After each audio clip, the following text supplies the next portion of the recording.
This is a story of men and methods. A story of the Ford Rouge plant on the banks of the River Rouge at Dearborn, Michigan. Factories, broad acres of buildings, ships, machines are only methods. But what is done here and how well it is done depends upon men. Methods and machines change. The earth and men endure. The earth yields her products from farm, mine, and forest. And man uses his ingenuity to transport them and build them into useful things. And so, here at the Rouge plant, as we shall see, there is no such thing as labor-saving machinery. It is labor-serving. And the more it succeeds in serving man, the more jobs it creates. But first, 8 tall stacks loom above a powerhouse, generating enough electric current for a great city.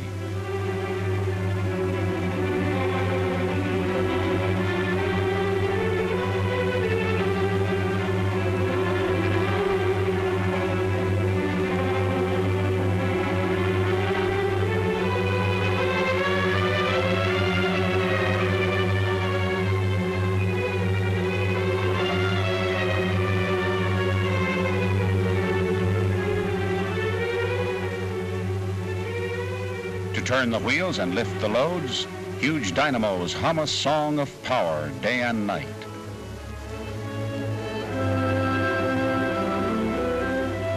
Intricate switchboards, dials measuring power generated and power consumed throughout the plant. This is the heart of the Rouge, a heart that pumps electric power into thousands of motors, into thousands of machines designed to lighten labor. For example, follow the path of one great artery and you'll come to the docks on the River Rouge where electric cranes reach down into the hold of a ship and bite into its cargo, moving tons of iron ore with each bite, ore that may become a part of finished Ford cars within 28 hours.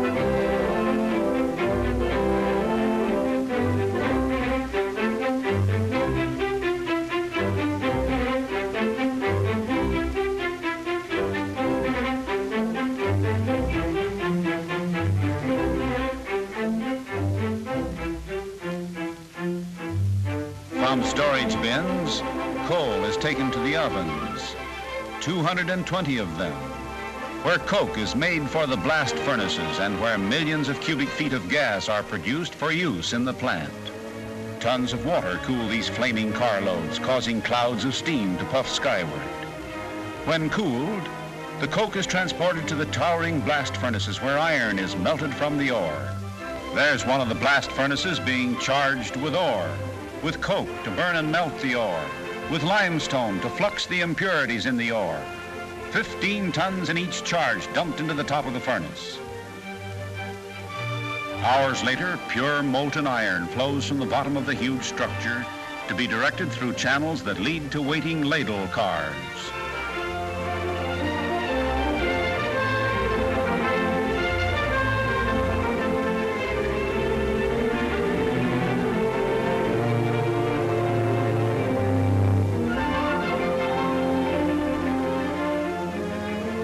Some of the molten iron goes to the foundry, covering more than 30 acres, where one of the most remarkable operations is the casting of the V8 engine block. A special technique has made it possible to build a mold with 46 cores and to cast the entire V8 engine block, including the clutch housing, in a single piece. This achievement has made the smooth power and flexibility of the V8 engine available to millions of people.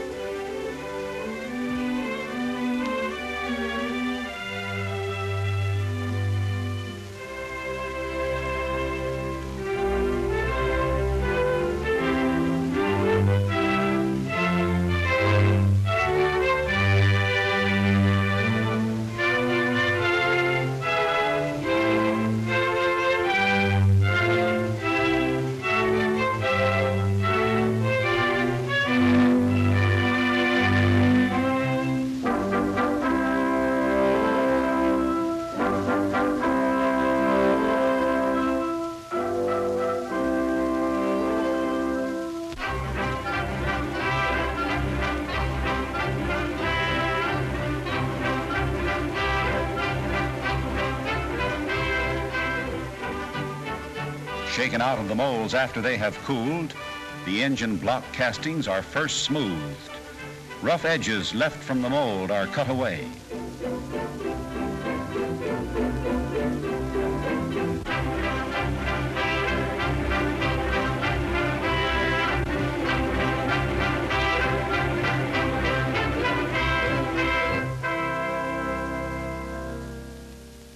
Then to a series of specially designed milling and multiple drilling machines requiring hundreds of skilled men to run them, keep them in perfect operating order, and to check their work within split-hair dimensions.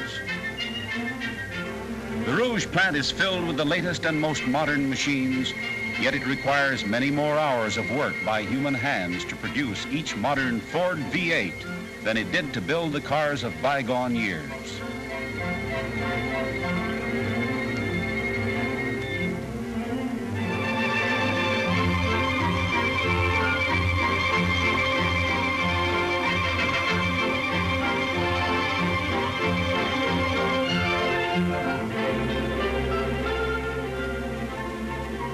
The Ford system of production depends upon the use of high-quality materials and upon precision manufacture through checks and measurements. Johansson gauge blocks, accurate to within 2 millionths of an inch, set the standards for measuring Ford parts and assemblies.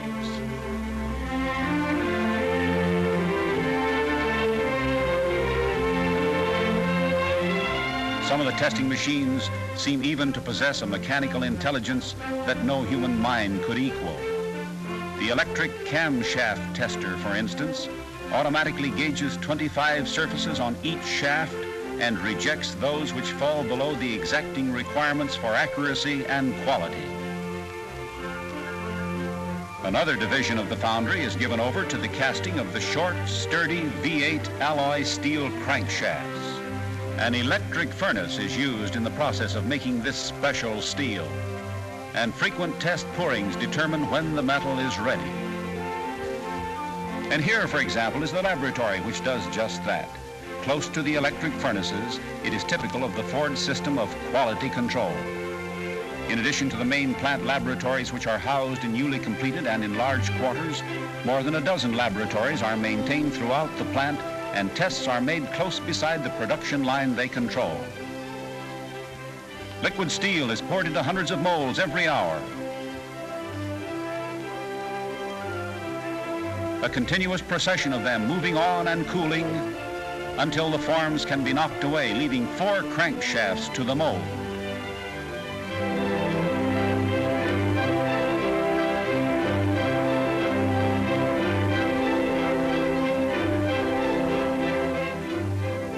Now they are heat treated for additional strength.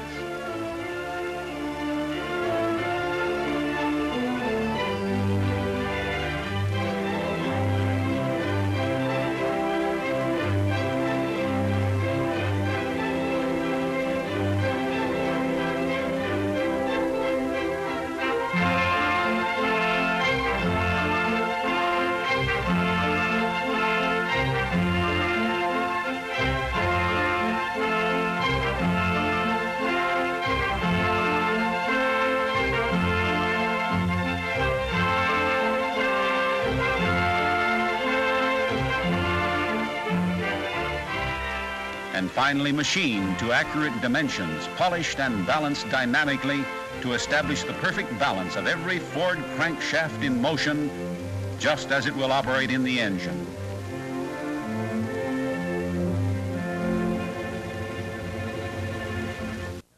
Meanwhile, trainloads of ladles carrying molten iron from the blast furnaces are moving into the open hearth department to be made into different types of steel. In one of these furnaces, a new charge is being prepared. Scrap steel and various alloys to be melted down and mixed with the molten iron that soon will be added to the charge. 52 kinds of steel are used in making Ford automobiles. 36 steels of exact formula for the car itself, 16 other special steels for tools to build the car.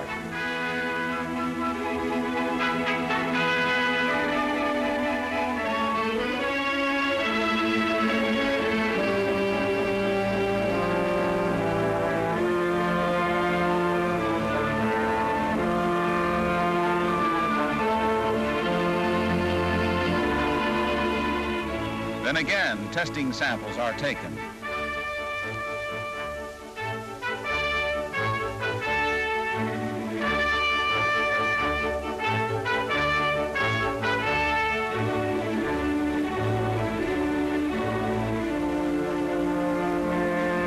The time to tap the furnace is determined. And we move to the opposite side of the furnaces to see the white-hot metal flowing, soon to become 10-ton ingots for the rolling mills.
Each ingot, when it is stripped from the molds, is taken to a huge oven called a soaking pit, where it is brought to the right temperature for rolling.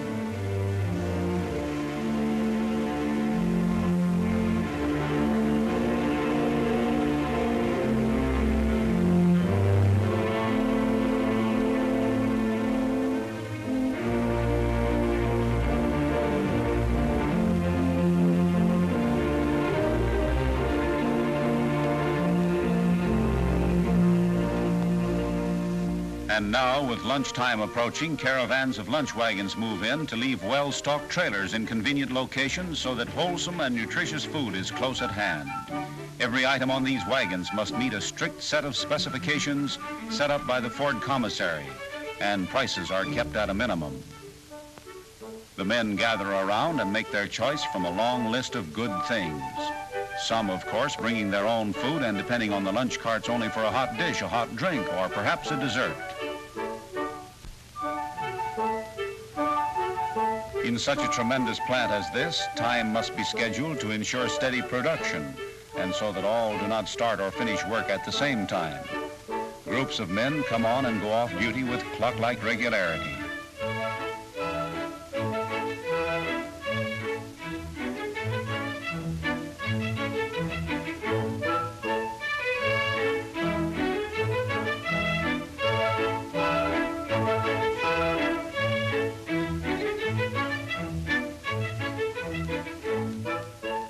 And so, in the morning, evening, or almost any time of day, you will find some workmen with their families in the Ford Community Thrift Gardens. Henry Ford believes that man is happiest and most prosperous, as he says, with one foot on the land and one in industry. So hundreds of acres of Ford farmland near the plant are made available to Rouge workmen, where each man, if he wishes, has a plot of ground to cultivate as his own for thrift, health, and relaxation.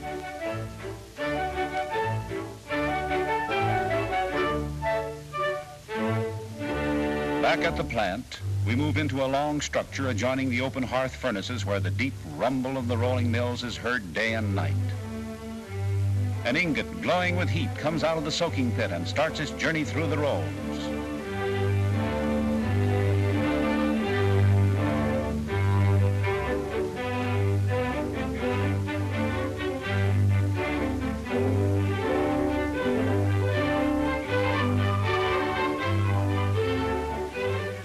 Back and forth it goes under the skillful guidance of operators who handle tons of white-hot metal with simple electrical controls.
While this steel is being made ready for fabrication, other vital parts of the Ford automobile are taking form in the hands of thousands of other skilled men. Far across the plant again, to the motor building.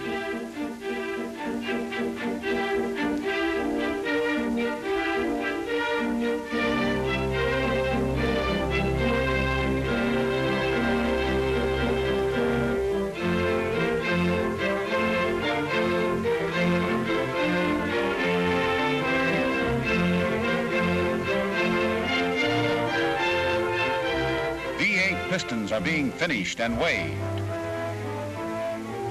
A weight variation of more than 1/7 of an ounce eliminates a piston, while perfect pistons go to each engine in matched sets of 8.